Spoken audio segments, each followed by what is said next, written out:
해군과 방사청이 어제 우리나라 5번째 이지스 구축함인 다산 정약용함 진수식을 가졌습니다. 다산 정약용함은 정조대왕함에 이은 대치2의 2번째 함정으로 내년 말 해군에 인도된 뒤 해군 기동함대 주축 역할을 하게 됩니다. 국민과 우리 군이 함께하는 군문화축제, 지상군 페스티벌이 막을 올렸습니다. 오는 21일까지 열리는 이번 행사는 축제를 넘어 군과 국민이 신뢰와 공감을 쌓는 소통의 장이 될 것으로 기대되고 있습니다. 한미동맹 재단이 개최한 한미동맹 컨퍼런스에 참석한 조셉 윤 주한미국 대사 대리가 다음 달 경주에서 열리는 에이펙 정상회의에서 한미 정상 간 만남이 이뤄질 거라고 예고했습니다. 지난달 한미 양국 대통령이 성공적인 정상회담을 가졌듯이 오는 10월에도 한미동맹 발전을 위한 새로운 동력을 강화할 것으로 보입니다.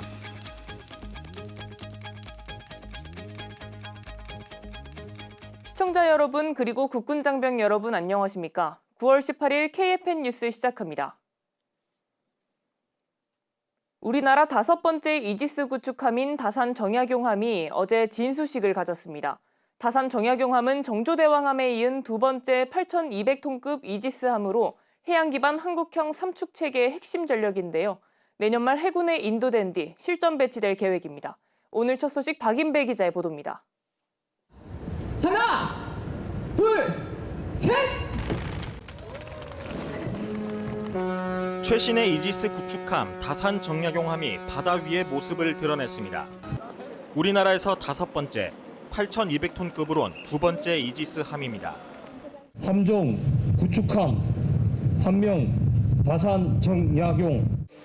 다산 정약용함은 길이 170m, 폭 21m로 7,600톤급에 비해 강화된 전투 능력과 함정을 보호하는 스텔스 성능을 갖췄습니다. 특히 최신 이지스 전투 체계로 탄도 미사일에 대한 탐지와 추적 능력을 강화했습니다. 향후 함대지 탄도 유도탄과 장거리 함대공 유도탄을 탑재해 원거리 타격, 탄도 미사일 요격 능력도 갖춥니다. 최근 해양 패권 경쟁이 심화되고 미국 조선업 재건 프로젝트가 진행되는 시점에 한미 조선 협력의 상징인 4세대 이지스 구축함 이번함 진수식을 성공적으로 개최하게 돼서 정말 기쁩니다. 다산 정약용함은 또 국내 기술로 개발한 첨단 통합 소나 체계를 탑재해 적 잠수함과 어뢰 등 수중 위협에 대한 탐지 능력을 높였습니다. 장거리 대잠 어뢰와 경어뢰를 활용해 대잠 공격이 가능하고 최근 도입된 시오크 해상 작전 헬기를 탑재해 대잠 작전 능력을 고도화할 계획입니다. 다산 정약용함은 최첨단 이지스 전투 체계를 탑재한 해양 기반 한국형 3축 체계의 핵심 전력이자 국가 전략 자산으로서 조국의 바다를 굳건히 지키는 바다의 방패가 될 것입니다. 다산 정약용함은 가스터빈 엔진 4대에 전기 추진체계 2대를 추가로 탑재했습니다. 연료 소모를 절감해 경제적인 기동이 가능하고 함정의 수중 방사 소음을 줄여 생존성을 높였습니다. 다산 정약용함은 정조대왕함과 함께 우리 해군이 보유한 수상함 중 가장 강력한 전력으로 평가받습니다. 다산 정약용함은 정약용 선생의 실험과 계획 정신 그리고 애민 정신을 이어받아 국민과 행동하며 첨단 과학기술에 기반해 대양 해군을 건설하겠다는 우리 해군의 굳건한 의지의 징표입니다. 다산 정약용함은 시운전 기간을 거쳐 내년 말 우리 해군에 인도될 예정입니다. 이후 전력화 과정을 마치고 해군 기동함대 사령부에 실전 배치됩니다. KFN 뉴스 박인배입니다. 국민과 우리 군이 함께 즐기는 군문화축제, 지상군 페스티벌이 막을 올렸습니다. 이번 행사는 축제를 넘어 군과 국민이 신뢰와 공감을 쌓는 소통의 장이 될 것으로 기대되고 있습니다. 현장에 차성효 기자가 다녀왔습니다. 개막을 선언합니다. 개막 선언과 함께 하늘 높이 폭죽이 터지며 2025 지상군 페스티벌의 성대한 시작을 알렸습니다. 시작과 동시에 가을을 알리는 소나기가 내렸지만 시민들의 호기심 가득한 발길을 막을 수 없었습니다. 프라이드 아미, 트러스트 아미, 빅토리 아미를 테마로 진행되는 이번 행사에선 57개의 다양한 프로그램들이 시민들의 눈길을 끌었습니다. 육군은 지난 행사에 대한 설문 결과를 토대로 한미 전투장비 전시와 전투장비 탑승 등 체험 및 시범 프로그램들을 강화했습니다. 더불어 호국문예 행사 등 신규 7개 프로그램을 추가 신설했으며 드론보 페스티벌과 수리온 조종사 체험도 함께 진행합니다. 성공적인 행사를 위해 안전을 최우선으로 고려했고 민, 관, 군, 경이 하나가 되어 강한 육군, 신뢰받는 육군이 되도록 행사를 준비하였습니다. 많은 관람 부탁드리겠습니다. 주 무대에서 진행된 개막식에는 육해공 각군 참모총장을 비롯해 계룡시장 등이 참석했으며 특히 필리핀과 태국 6.25 전쟁 참전용사와 후손이 참석해 자리를 빛냈습니다. 전군이 함께하는 축제를 축하하기 위해 화려한 시범과 공연이 펼쳐졌습니다. 육군 태권도 시범단은 강렬하고 절도 있는 시범을 선보이며 강한 육군, 승리하는 육군의 모습을 몸소 보여줬습니다. 더불어 육군 공연팀과 군악대 등은 남녀노소가 즐길 수 있는 다채로운 공연을 이어가며 관람객과 소통하는 시간을 가졌습니다. 국군의 현재와 미래가 공존하는 지상군 페스티벌. 우리 군은 오는 21일까지 계속되는 페스티벌을 통해 미래로 도약하는 육군의 모습을 국민들께 직접 전달할 예정입니다. KF 뉴스 차성유입니다. 국방부가 인공지능과 첨단 과학기술 기반의 스마트 강군 육성을 목표로 내년 6월까지 국민 주권 정부에 국방개혁 기본계획을 수립하겠다고 밝혔습니다. 국방부는 어제 이두희 국방부 차관 주관으로 국방개혁 추진단 착수 보고회의를 개최했습니다. 국방개혁 추진단장을 맡은 이 차관은 첨단 과학기술 기반 군 구조 개편과 국방 운영체제 발전, 병영문화 개선을 통해 현재와 미래를 동시에 대비해야 한다는 방향성을 제시했습니다. 또 국민이 체감할 수 있는 성과를 창출하기 위해 국방의 모든 역량을 집중해야 한다고 강조했습니다. 이에 따라 추진단은 2040년을 목표로 군 구조 개편안을 마련하고 첨단 과학 기술을 활용해 군사혁신을 가속화하는 등 국방개혁 추진 기조안을 바탕으로 속도감 있게 국방개혁 기본계획을 수립하기로 했습니다. 한미동맹 발전에 앞장서고 있는 한미동맹재단이 한미동맹 콘퍼런스를 개최했습니다. 행사에 참석한 조셉 윤 주한미국 대사 대리가 다음 달 경주에서 열리는 에이펙 정상회의에서 한미 정상이 만날 거라고 말했습니다. 이태검 기자의 보도입니다. 지난 70여 년간 한국과 미국은 항상 같이 싸웠습니다. 한미동맹을 더욱 공고히 하고 대한민국과 미국 양국의 공동 번영과 안보의 새로운 이정표가 되기를 기대합니다. 한미동맹재단과 주한미군 전우회 그리고 국가보훈부가 한미동맹 발전을 위한 한미동맹 콘퍼런스를 열었습니다. 이날 함께 열린 제7회 동맹지휘관 포럼은 조셉 윤 주한미국 대사 대리와 제이비어 브런슨 한미연합군 사령관의 기조연설로 문을 열었습니다. 윤 대사 대리는 연설을 통해 다음 달 경주에서 열리는 에이펙 정상회의에서 한미 정상의 만남을 예고했습니다. And I'm very happy to report that the two presidents had a very good meeting last month, and they will meet again in October in APEC in Gyeongju. 윤 대사 대리는 이 대통령이 경제와 과학, 기술 분야에서의 긴밀한 협력을 요청했다며 한미동맹은 톱 리더십부터 아래까지 어느 때보다 강력하다고 강조했습니다. 그러면서 한미동맹은 이제 새로운 위협, 새 현실에 맞춰 적응해 변화해야 한다며 한미가 협의하고 있는 동맹 현대화에 대해서도 언급했습니다. 이번 행사에는 이두희 국방부 차관도 참석해 오늘날의 한미동맹을 만든 이들에게 감사함을 전하며 한미가 방산 분야에서도 협력을 확대할 거라고 밝혔습니다. 지난 8월 백악관에서 열린 정상회담을 통해서 양국 정상께서는 동맹 발전을 위한 새로운 동력을 강화한 만큼 대한민국 국방부도 조선, 방산, 첨단 과학기술 등 다양한 분야에서 동맹 협력을 확대해 나갈 것입니다. 행사에서는 한미동맹 강화에 기여한 인사들과 기업에게 상장 및 인증패를 전달했으며 동맹 발전에 앞장선 현역 및 예비역 군인과 민간인에게 아너스상을 수여했습니다. KFN 뉴스 이태검입니다. 육군이 장병 및 문화예술계 인사 등 200여 명이 참석한 가운데 15회 대한민국 호국미술대전 개막식 및 시상식을 개최했습니다. 김은별 기자가 현장에 다녀왔습니다. 재난 상황마다 제일 먼저 현장으로 달려나가는 장병들. 사진 속에서는 산불 진압 상황의 긴박함, 그리고 장병들의 땀방울이 깊은 울림을 전합니다. 전쟁기념관에서 15회 대한민국 호국미술대전 개막식 및 시상식이 열렸습니다. 대한민국 호국미술대전은 국민과 장병의 호국과 안보의지 고취를 위해 매년 전 국민을 대상으로 시행하고 있는 군 유일 미술 공모전입니다. 무려 1360여 점의 작품이 출품되었습니다. 출품작 하나하나에는 군과 국가를 향한 깊은 애정과 대한민국을 지키겠다는 굳은 의지가 담겨 있습니다. 세대를 넘어 나라 사랑의 메시지를 전하며 역사의 귀중한 기록으로 남게 될 것입니다.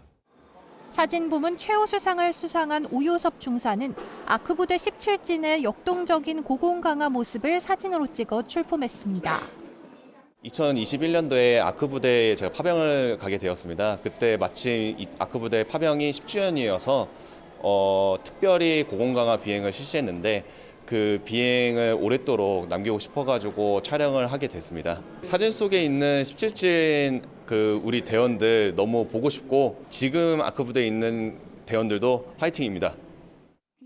대상을 수상한 육군학생 군사학교 이승용 주무관은 출품작에 대해 지역민들의 삶의 터전을 지키기 위해 땀을 흘리며 산불과 싸운 육군 장병들의 저력을 국민들에게 알리고 싶었다고 밝혔습니다.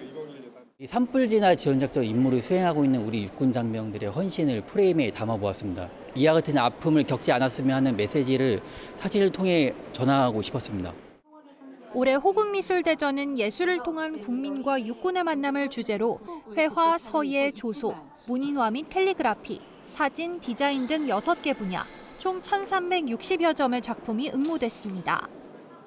호국미술대전 입상작은 이번 달 전쟁기념관 전시를 시작으로 전국을 순회하며 관람객들을 찾아갈 예정입니다. KFN 뉴스 김은별입니다. 육군 2기갑여단이 장병들의 전투 역량을 높이기 위해 실전 같은 선발대회를 열고 있습니다. 전차대대 장병들이 참가해 체력과 사격, 전술 판단을 종합적으로 검증받고 있습니다. 윤현수 기자입니다. 포성이 울려 퍼지는 사격장에서 K1A2 전차가 목표물을 향해 포탄을 발사합니다. 장병들은 체력 단련과 전차포, 개인화기 사격에 집중하며 실제 전장을 방불케 하는 긴장감을 이어갑니다. 육군 2기갑여단은 한 달 동안 탑 아머 선발대회를 열고 있습니다. 여단 이하 모든 전차대대 장병들이 참가해 최정예 전차소대를 가리는 이번 대회는 올해 처음 도입됐습니다. 체력과 사격은 물론 명령 하달과 전술 판단, 전차 다목적 시뮬레이터 훈련까지 종합적으로 진행됩니다. 최근 우크라이나 전쟁과 이스라엘 하마스 전쟁에서 확인된 전투 양상을 반영해 드론 공격 등 복합 상황 대응 능력도 평가하고 있습니다. 이번 대회에 참가하며 그동안 갈고 닦았던 전투 기술들을 마음껏 뽐낼 수 있었습니다. 부대원들과 전술을 구상하고 토의하며 전우회와 팀워크를 기를 수 있었던 의미 있는 경험이었습니다. 부대는 이번 대회를 통해 도출된 데이터를 훈련과 평가에 적극 반영해 교육 체계를 고도화하고 실제 전장에서 즉각 임무를 수행할 수 있는 최정예 기갑여단을 육성할 방침입니다. KFN 뉴스 윤여수입니다. 드론을 활용한 위협은 더 이상 미래만의 이야기가 아닙니다. 급변하는 전장 환경에서 수도 서울을 절대 사수하기 위해 육군 수도방위 사령부와 서울시가 머리를 맞댔습니다. 안보 포럼 현장에 백재훈 기자가 다녀왔습니다. 서울형 대드론 체계를 구축하기 위한 교류회장에 주요 기관장들이 모였습니다. 이번 안보 포럼은 고도화되는 드론 위협에서 서울시가 어떻게 대응할 것인지에 대해 논의하기 위해 마련됐습니다. 우크라이나 전쟁은 드론이 전장에 실질적인 게임 체인저임을 분명하게 보여주고 있습니다. 오늘 포럼은 서울이 드론 방어 선도도시로 도약하는 출발점입니다. 행사는 수도방위사령부와 서울시가 처음으로 공동 개최해 민관군이 함께 대드론 방어를 위한 공감대를 형성했습니다. 전 국가 방위 요소가 포함이 될 때 오롯이 서울시에 대한 방공 대비태세와 안보의 역량이 구축이 될 수 있다고 생각을 합니다. 우러 전쟁을 비롯한 최근 전쟁 사례와 군의 역할, 서울시 대드론 체계 구축 계획을 어떻게 구체화해 나갈지에 대해 다양한 논의가 이뤄졌습니다. 인력 자원이 점차 한정되고 있는 상황 속에서 세계 최초로 대도시형 대드론 체계 구축 사업을 선도하기 위한 번역 조직과 편성 최적화를 위한 의견이 제시됐습니다. 이와 함께 영상 공유를 통한 통합 작전 체계 확립부터 군 교육 훈련 노하우를 바탕으로 민간 교육 시스템을 구축해 대드론 체계를 강화하는 방안도 논의됐습니다. 서울시와 그다음에 군 그리고 관련된 기관들이 다 함께 모여가지고 이런 진화하는 드론 위협에 대해서 어떻게 서울시가 대응할 것인가를 구체적으로 토의할 수 있는 그런 매우 의미가 있는 시간이었다고 이렇게 생각을 합니다. 앞으로 민관, 군, 경이 함께하는 통합방위 작전 일환으로 대드론 대응 체계를 구축하여 수도 서울 하늘을 굳건히 사수하겠습니다. 이번 포럼을 바탕으로 국가안보와 시민의 안전을 모두 아우르는 서울의 대드론 모델은 점차 발전해 나갈 전망입니다. 서울 하늘을 굳게 지키기 위해 수방사와 서울시는 서로의 공감대를 형성하고 협력 기반의 대응책을 마련했습니다. KFN 뉴스 백재윤입니다. 병무청이 오늘도 이행 감사 캠페인의 일환으로 나라 사랑가게 카페에서 병역 의무자에게 감사의 마음을 담아 음료를 제공하는 행사를 열었습니다. 김은진 기자의 보도입니다. 홍소영 병무청장은 어제 나라 사랑가게인 대구 소재의 카페에서 1일 카페지기로 참여해 매장을 찾은 병역 의무자와 부모님들에게 무료로 음료를 제공했습니다. 홍 청장은 병역 이행에 대한 감사 문구가 인쇄된 컵홀더와 함께 음료를 직접 주문받는 등 병역 판정 검사를 받으러 온 청년들에게 감사의 마음을 전했습니다. 오늘 행사는 오늘도 이행이라는 감사 캠페인 중 하나입니다. 이번 행사를 통해 병역의 진정한 의미를 자연스럽게 알리고 나라를 위해 헌신하는 우리 청년들에게 감사의 마음을 전하기 위해 마련하였습니다. 병무청은 성실하게 병역을 이행한 사람들에 대해 병역 명문가 선양 사업과 현역병 입영 문화재, 나라 사랑 가게 등 다양한 예우 사업을 추진하고 있습니다. 특히 나라 사랑 가게 사업은 병역 이행자가 일상생활에서 실질적인 혜택을 받을 수 있도록 음식점과 병원, 카페 등과 협업을 맺고 이용료 할인 등의 서비스를 제공하는 사업입니다. 또 모든 업체가 자별적으로 참여해 그 의미를 더했습니다. 오늘 병역 판정 검사를 하러 왔는데 커피를 받게 되어서 놀랍고요. 병역 판정 검사 결과가 제대로 나오게 된다면 좋은 마음으로 병역 의무를 다하도록 하겠습니다. 병무청에서는 병역의 소중한 의미를 널리 알리고자 오늘도 이행 감사 캠페인을 다양한 국민 참여 프로그램 형식으로 진행하고 있습니다. 병역 이행 사진을 인스타그램에 업로드하는 이벤트와 함께 병무청 유튜브에서 공익광고 영상 시청 후 감상평을 댓글에 달면 당첨자를 선정해 소정의 상품을 증정할 예정입니다. 병무청은 청년들의 병역 이행이 자긍심으로 이어질 수 있도록 다양한 사업과 캠페인 등을 추진할 방침입니다. KFN 뉴스 김은진입니다. 이어서 안승혜 기자의 궁금해 시간입니다. 오늘은 해병 출신으로 군번줄이 3개인 육군 소위에 대해 전해드립니다. 저는 지금 전남 장성에 있는 육군 화생방학교에 나와 있습니다. 궁금해 이번 시간 주인공은 군번을 3개 보유한 이다은 육군 소위입니다. 이 소위는 해병대 부사관, 육군 부사관을 거쳐 최근 육군 장교로 인간해 이곳 화생방학교에서 신임장교 지휘참모과정 교육을 받고 있습니다. 제가 직접 이 소위를 만나 자세한 이야기 들어보겠습니다. 시청자 여러분께 먼저 인사 부탁드릴게요. 충성! 안녕하십니까. 화생방 병과를 짝사랑해서 해병대 부사관을 시작으로 육군 부사관, 육군 장교까지 3번째 군 생활을 하게 된 새아이의 엄마, 육군 소위 이다은입니다. 군번 3개고 아이도 3명이네요. 맞습니다. 군번 3개인데 어떤 임무를 수행하셨는지 그동안에 한번 소개해 주시겠어요? 2015년도에 해병대 부사관으로 임관하게 돼서 해병 2사단 화생방 지원대에서 제독 분대장을 시작으로 사령부 화생방 지원대에서 제독 분대장 임무를 수행했습니다. 그리고 전역 이후에는 2021년 12사단에서 화생방 지원대대에서 제독 분대장 및 정찰 분대장으로 임무를 수행했습니다. 그리고 이제 올해 임관하신 건가요? 맞습니다. 7월 1일부로 임관했습니다.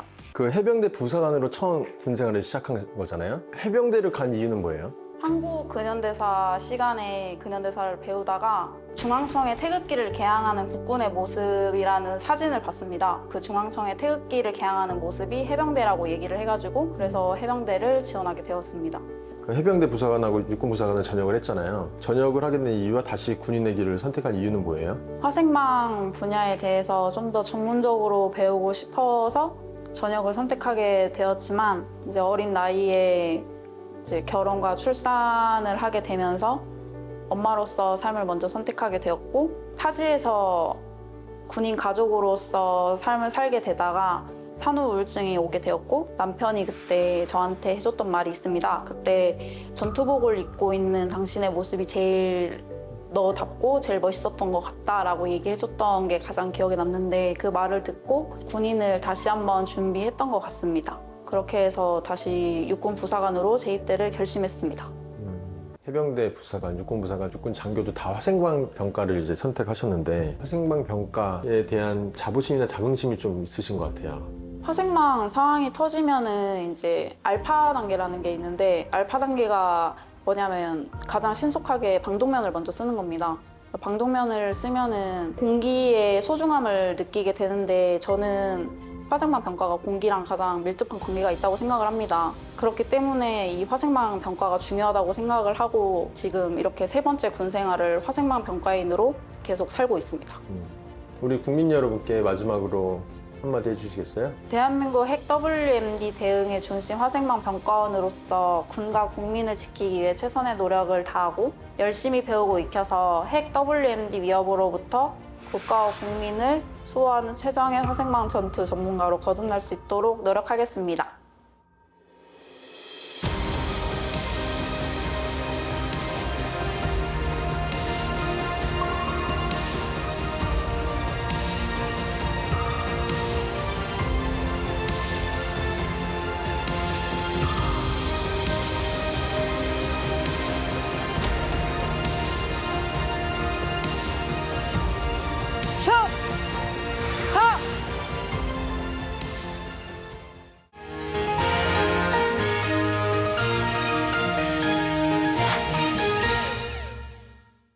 극초음속 미사일은 마하 5 이상, 시속 6,000km 이상의 속도로 날아가는 무기체계로 그만큼 개발에 있어 난이도가 상당히 높은데요. 그렇다면 극초음속 미사일을 개발하기 위해선 어떤 기술이 필요할까요? 자세한 뉴스바바에서 전해드리겠습니다. 최근 우리나라가 극초음속 기술 개발로 주목받고 있습니다. 국방과학연구소에서 극초음속 비행체 개발이 진척을 보이는 것으로 알려졌는데요. 전 세계에서 단 2나라만 실전 배치에 성공한 극초음속 미사일. 이 전력을 개발하려면 꼭 확보해야 하는 기술은 무엇일까요? 극초음속 미사일은 이름 그대로 마하 5 이상, 시속 6,000km 이상의 속도로 날아가는 무기 체계입니다. 발사 후 수분 만에 수백 킬로미터를 돌파하고 중간에 기동까지 가능해서 현존 방공망으로는 사실상 요격이 어려운 것으로 알려졌습니다. 현재 우리나라에서도 극초음속 비행체를 개발 중인데요. 2021년 국방과학기술대제전에서 그 형상을 공개한 바 있습니다. 이 비행체에 적용된 기술은 지난 9월 8일 대한기계학회가 선정한 대한민국 올해 10대 기계기술 후보에 등재되며 또 한 번 주목받기도 했습니다. 우리나라가 개발 중인 극초음속 비행체의 성능은 자체 개발한 이중모드 램제트 엔진을 점화해 최고 고도 23km, 최대 마하 6에 도달한다고 알려졌는데요. 이처럼 우리나라도 극초음속 비행체의 핵심 기술을 획득해 나가고 있습니다. 미국도 유럽도 세계 최강 국방 강국조차 넘기 힘든 극초음속 미사일 기술의 벽. 도대체 어떤 기술들이 확보되어야 하는 걸까요? 첫 번째로는 극초음속의 속도를 구현해줄 엔진입니다. 단순히 강력한 엔진만으로는 극초음속을 구현하기 어렵습니다. 일반 전투기에 쓰이는 터보팬, 터보제트 엔진은 팬과 터빈으로 공기를 압축하는 방식인데요. 터보팬, 터보제트 엔진은 마하의 고속 구간에선 팬 블레이드가 충격파를 만들어내면서 공기 압축 효율이 급격히 떨어집니다. 그 결과 연비가 나빠지고 가속도도 크게 줄어들죠. 실제로 터보팬 엔진을 쓰는 전투기들의 최고 속도가 마하 3을 넘지 못하는 이유가 여기에 있습니다. 이 한계를 극복하기 위해 필요한 것이 바로 램제트와 스크램제트입니다. 램제트는 팬과 터빈이 없어 고속으로 들어오는 공기를 충격파로 압축해서 연소하는 방식이라 마하 2에서 5 구간에서 효율적이죠. 스크램제트는 한 단계 더 나아가 엔진 내부에서도 공기를 초음속으로 유지한 채 연료를 태워 마하 5 이상에서도 안정적인 연소가 가능하게 합니다. 빠른 속도를 구현했다고 끝이 아닙니다. 극초음속으로 비행을 할 때 발생하는 열을 견디는 열차폐 기술도 필요한데요. 마하 5 이상으로 비행하면 기체 표면에는 섭씨 1000도 이상의 초고온이 발생합니다. 일반 금속이나 합금은 이 온도를 버티지 못하고 곧바로 손상되는데요. 그래서 극초음속 미사일에는 열차폐 기술이 반드시 필요합니다. 높은 열을 견딜 수 있는 탄소 복합재나 내열 소재, 표면이 조금씩 타면서 열을 흡수하는 차열재, 또는 기체 표면에 미세한 구멍을 뚫어 냉각재를 흘려보내는 능동 냉각 기술이 대표적입니다. 극초음속으로 안정적인 비행을 하기 위해서는 유체의 역학적 형상 설계도 중요합니다. 마하 5 이상으로 비행을 하면 기체 앞에 강력한 충격파와 함께 항력이 커지면서 불안정해지기 쉬운데요. 그래서 극초음속 미사일의 안정적인 비행을 위한 유체 역학적 형상 설계도 핵심 기술로 손꼽힙니다. 극초음속 비행을 위한 형상 설계로는 충격파를 양력으로 활용하는 웨이브 라이더 형상, 극한 속도에서도 제어가 가능한 조종면 설계, 저속부터 초고속까지 대응하는 가변형 흡입구가 있는 것으로 알려졌습니다. 그 외에도 짧은 순간 정확한 목적지로 안내하는 항법 및 유도 기술과 기체의 안정성을 높여주는 정밀 가공, 그리고 극초음속 성능을 시험할 수 있는 시험 검증 기술까지 극초음속 미사일을 개발하기 위해서는 다양하고 폭넓은 핵심 기술이 필요합니다. 첨단 과학이 집약된 극초음속 기술, 과연 우리나라가 이를 뛰어넘어 극초음속 미사일 보유국으로 도약할 수 있을까요? 계속해서 주목해봐야겠습니다. 이어서 오늘의 국방단신 전해드립니다. 육군훈련소가 29연대 간부들을 대상으로 2025년 소통 공감 간부 역량 강화 교육을 실시했습니다. 이번 교육은 MZ세대 훈련병과의 소통 능력을 높이고 교관들이 자기 성찰을 통해 효과적인 교육법을 모색하는 데 목적을 두고 마련됐습니다. 한국예술치료학회 일지부와 연계해 진행된 링크마인드 프로그램은 리더십과 자기이해 등 체험형 활동과 심리학적 접근을 접목해 팀워크와 소통 능력을 향상했습니다. 해군 진해기지 사령부 시설전대가 재진지역 공병관계관 100여 명을 대상으로 안전보건 관리체계 강화와 중대재해 예방 등 실질적 대책을 마련하기 위한 기술 세미나를 열었습니다. 세미나는 건설 분야 안전보건 관련 법령과 군 실무 적용 방안 전파 등으로 진행됐습니다. 공군이 16일과 17일 오산기지에서 공군 준사간단 오산지역 소통 간담회를 개최했습니다. 준사간단 역할을 재정립하고 공군 발전 방향을 논의하기 위해 열린 간담회엔 오산기지와 인근에서 복무 중인 준사관과 주임원사 20여 명이 참석했습니다. 참석자들은 바람직한 병영 문화를 조성하는 방법을 놓고 서로의 노하우를 공유하며 부대 발전에 기여할 수 있는 방안에 대해서 심도 있게 토의했습니다.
9월 18일 기상정보입니다. 어제는 중부지방을 중심으로 가을비가 흠뻑 내렸습니다. 오늘은 어제만큼은 아니겠지만 곳곳에 가끔 비가 내리겠습니다. 자세한 날씨 알아보겠습니다. 오늘 전국 하늘에 구름 많고 오후에는 내륙 곳곳으로 소나기가 내리겠습니다. 영동지방으로는 약한 비가 지속될 것으로 예상됩니다. 내일은 기압골의 영향으로 점차 흐려지면서 야간부터 비가 시작되어 토요일까지 지속될 것으로 예상됩니다. 내일 아침 최저기온은 서울 19도, 계룡 16도가 예상되며 한낮 최고기온은 서울 23도, 대구는 27도가 예상됩니다. 작전 기상입니다. 오늘은 동해와 서해에 높은 파고로 오전 중에는 해상작전에 일부 제한 받겠습니다. 주간 기상 전망입니다. 금요일부터 시작된 비는 토요일 오전부터 점차 개겠고 일요일부터 대체로 맑은 날씨가 이어지겠습니다. 영동 지역은 일요일과 월요일 동풍의 영향으로 약한 비가 예상됩니다. 이어 다음 주 수요일에 다시 한번 기압골의 영향으로 강수 예상됩니다. 이상 공군기상단 제공 기상정보였습니다. 이것으로 KFN 뉴스를 마칩니다. 시청해주신 여러분 고맙습니다.